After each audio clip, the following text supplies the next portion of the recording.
अस्सलाम वालेकुम my dear students, I hope आप सब खैरियत से होंगे, ठीक ठाक होंगे। आज हम स्टडी करेंगे क्लासिफिकेशन ऑफ प्रोटीन्स के बारे में। इससे पहले जो लेक्चर हमने डिस्कस किया था वो था प्रोटीन्स की सिंपल क्लासिफिकेशन या सिंपल प्रोटीन्स क्या होती हैं। वो थोड़ा लंबा लेक्चर हो गया था, तो हमने इस लेक्चर को दो में डिवाइड किया है। सेकेंड जो टाइप आपके पास आती है उसको आप कहते हैं कंपाउंड प्रोटीन, या आप इसको कॉन्जुगेटेड प्रोटीन्स भी कहते हैं। कंपाउंड क्या होता है? कंपाउंड वो चीज़ होती है जो दो या दो से ज़्यादा सब्सटेंसेस से मिलकर अगर कोई चीज़ बनती है, कोई केमिकल जो दो या दो से ज़्यादा चीज़ों को ज्वाइंट करके बनाया जाता है, उसको आप कंपाउंड कहते हैं। कॉन्जुगेट का मतलब होता है मिक्स करना, मिलाप करना। तो कॉन्जुगेट प्रोटीन भी कह सकते हैं, कंपाउंड प्रोटीन भी कह सकते हैं, या आप इसको कॉम्प्लेक्स प्रोटीन्स भी कह सकते हैं। तीनों तरह से आप इसको याद कर सकते हैं। सो हम इसकी अगर डेफिनेशन लिखनी चाहें तो हम लिख सकते हैं इन दिस मॉलिक्यूल। तो ये क्या होता है? In this molecules protein is attach to some non protein group. इसमें हमने क्या करना है? प्रोटीन को किसी नॉन प्रोटीन ग्रुप के साथ अटैच करना है। In this molecules protein is attached to some non protein groups. For example हम कैसे अटैच कर सकते हैं?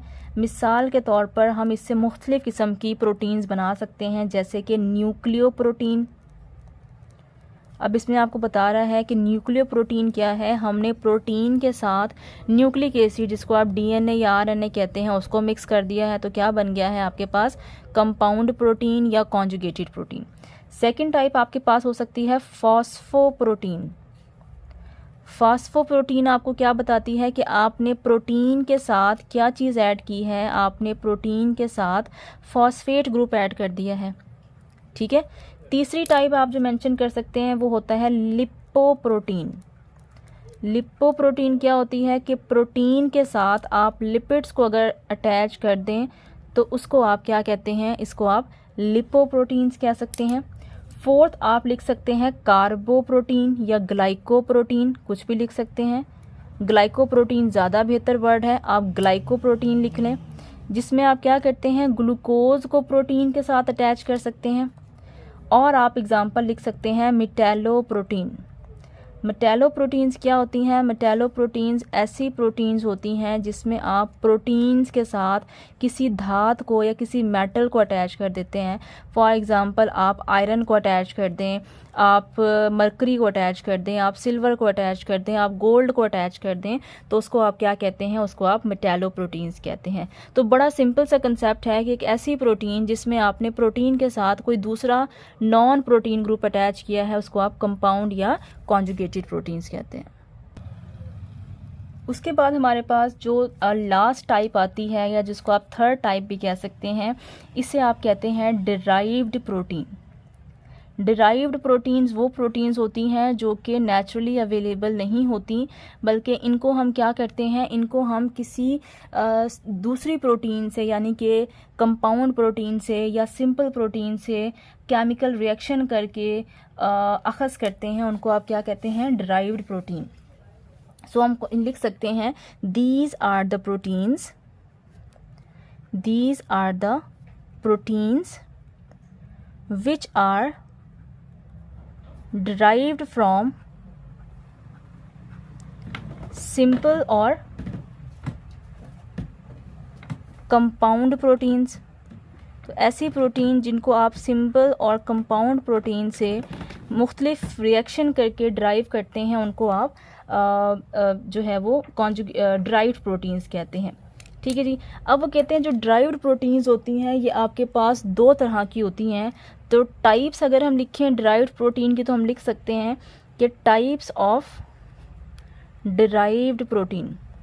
बुक के अंदर ये थोड़ा सा मुश्किल मेंशन किया हुआ है, आप इसको थोड़ा सा आसान करके लिख सकते हैं, कंपैरेटिव स्टडी करके लिख सकते हैं।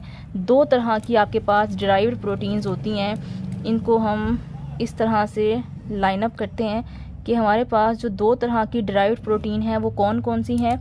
एक को हम कहते हैं प्राइमरी डिराइव्ड प्रोटीन। ठीक है, इसकी जगह मैं 1 लिख देती हूँ। इसको हम क्या कहते हैं? Primary derived protein. और सेकेंड टाइप को हम कहते हैं सेकेंडरी ड्राइव्ड प्रोटीन। इनमें बहुत थोड़ा सा डिफरेंस होता है जो कि बहुत आसान है। अगर आप इसको एक दफ़ा समझ के याद करेंगे तो ये आपको कभी भी नहीं भूलेगा। Secondary derived protein. Primary derived protein ये होती है कि आपने कोई भी सिंपल प्रोटीन ले ली या आपने कोई कंपाउंड प्रोटीन ली है और आपने उस प्रोटीन के ऊपर बहुत स्लाइट चेंजेस किए हैं। स्लाइट चेंजेस क्या होती हैं कि आपने कोई बहुत ज़्यादा केमिकल रिएक्शन उसके ऊपर नहीं किया, आपने बस उसको कोई हल्का सा हीट किया या उसको हल्का सा ब्रेक किया या हल्का सा पानी के साथ मिक्स किया और आपने उससे एक नई प्रोटीन बनाई, तो उसको आप कहते हैं प्राइमरी ड्राइव्ड प्रोटीन। तो यहाँ पे लफ्ज़ स्लाइट बहुत इंपॉर्टेंट है। सो प्राइमरी ड्राइव्ड प्रोटीन के बारे में अगर हम लिखें तो हम लिखते हैं these are formed by causing only slight changes. हमने क्या करना है, सिर्फ हल्की हल्की चेंजेस करनी है। किस में? इन सिंपल प्रोटीन्स या कंपाउंड प्रोटीन, इन सिंपल और कंपाउंड प्रोटीन। यहाँ पे लफ्ज़ स्लाइट बहुत इंपॉर्टेंट है, कंपाउंड प्रोटीन्स। ठीक है, अब स्लाइट चेंजेस में क्या आ सकता है?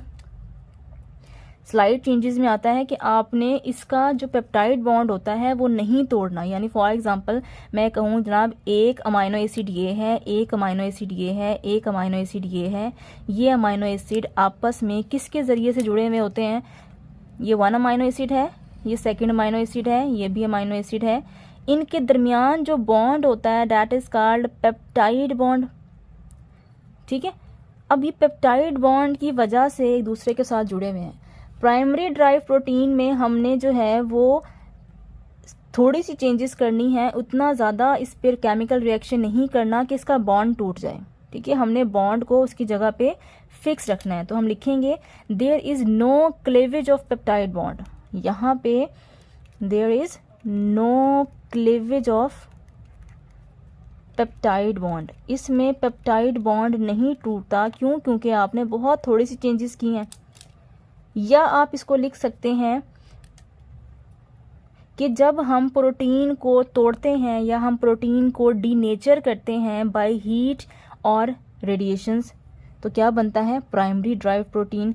These are formed, these are formed when only denaturation of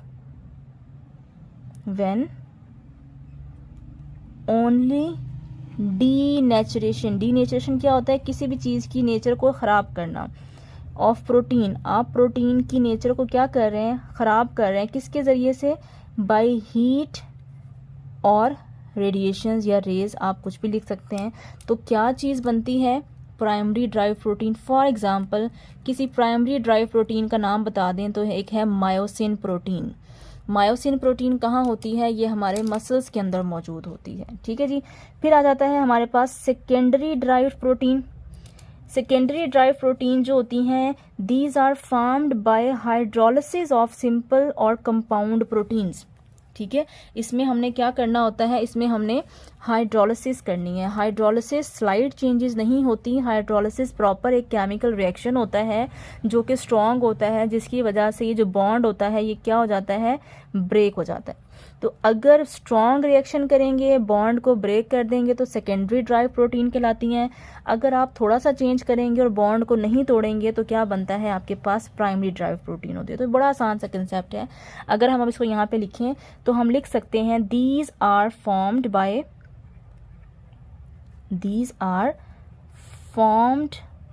bye hydrolysis. यहाँ पे लफ्ज़ क्या इंपॉर्टेंट है? हाइड्रोलिसिस। हाइड्रोलिसिस होता है वाटर की मौजूदगी में किसी भी चीज़ की ब्रेक डाउन करना। हम किसकी ब्रेक डाउन कर रहे हैं? सिंपल और कंपाउंड प्रोटीन की। ठीक है, किसके ज़रिए से? या तो हम कोई एसिड यूज़ कर रहे हैं या कोई एंजाइम यूज़ कर रहे हैं या हम कोई बेस या अल्कली यूज़ करके अगर हम तब्दीली ला रहे हैं तो उसको हम क्या कहते हैं? हमने सेकेंडरी ड्राइव प्रोटीन बनाई है। तो हम इसमें लिखेंगे there is cleavage of peptide bond, इसमें क्या हो जाता है, there is cleavage of peptide bond, इसमें पेप्टाइड बॉन्ड आपके पास टूट जाता है। मैंने यही बात पहले मैंने बात यहाँ लिख दी है एसिडी अल्कली का, इसको आप यहाँ पे भी मेंशन कर सकते हैं, ठीक है। यहाँ पे हम कैसे मेंशन करेंगे, यहाँ पे हम लिख सकते हैं these are formed when denature या when hydrolysis occur by acid enzyme और अल्कली, रिपीटेड बार। तो हम लिख सकते हैं these are formed when hydrolysis occur by enzyme, जब आप कोई एंजाइम यूज़ कर रहे हैं, एसिड यूज़ कर रहे हैं या कोई बेस यूज़ करके प्रोटीन को तोड़ रहे हैं और उससे एक नई प्रोटीन बना रहे हैं, तो उसको आप क्या कहते हैं, सेकेंडरी ड्राइड प्रोटीन। आप ज़रा इसकी एग्जांपल देख लेते हैं। इसकी एग्जांपल में आपके पास आता है पेप्टोन्स, ठीक है। पेप्टोन्स कैसे बनते हैं, पेप्टोन्स बनाने के लिए आपको प्रोटीन के अंदर मौजूद जो पेप्टाइड बॉन्ड होता है उसको तोड़ना होता है और प्रोटीन की स्ट्रॉन्ग हाइड्रोलिसिस करनी होती है। आप पॉलीपेप्टाइड बना सकते हैं इससे, ठीक है जी। इससे आप क्या पेप्टोन्स बना सकते हैं, पॉलीपेप्टाइड्स बना सकते हैं, सिंपल पेप्टाइड्स बना सकते हैं, प्रोटियोसिस बना सकते हैं। तो इस तरह की जो मुख्तलिफ प्रोटीन्स होती हैं उनको आप बनाते हैं सेकेंडरी ड्राइव्ड प्रोटीन के ज़रिए से। तो ये बड़ा एक आसान सा कॉन्सेप्ट था, बुक के अंदर ही थोड़ा सा मुश्किल लिखा हुआ है और थोड़ा सा जो है वो कंफ्यूजिंग लिखा हुआ है, लेकिन अगर आप कंपैरेटिव स्टडी करके याद करेंगे तो आपके लिए बहुत आसान हो जाएगा।